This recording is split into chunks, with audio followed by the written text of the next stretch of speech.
అయ్యో నీ 3 వస్తువులు ఎంత ఇవ్వబోతున్నారా అని పోతుంటే తమరాంటి పదవ ధరణ మీద పెడుతుంటే పొక్కులు వస్తున్నాయి. పార్వతికి పొక్కులు వసిపోయి మారు పొక్కులు పడుతున్నాయి. అయినా భర్త అంటలేదే అమ్మా.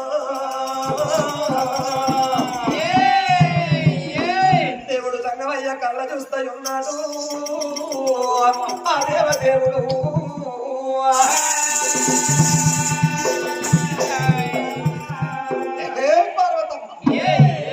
పార్వతమ్మ ఇక నన్న భర్త తప్పైందా అని అనపోతే బామా. దేవగంగమయ్య కళ్ళ చూస్తుంటూ పార్వతమ్మ ఎక్కడ పోతుందో గంగరామ అవతీకి వెత్తి ఏనాడు గగనాల మీదకి వెళ్ళి పోతా. గంగరామశిల అవతార వెత్తిండు గగనాల మీద కిలకిలకిలకిలకిలకిల వలుకుతున్నాడు. దేవదేవో దిరా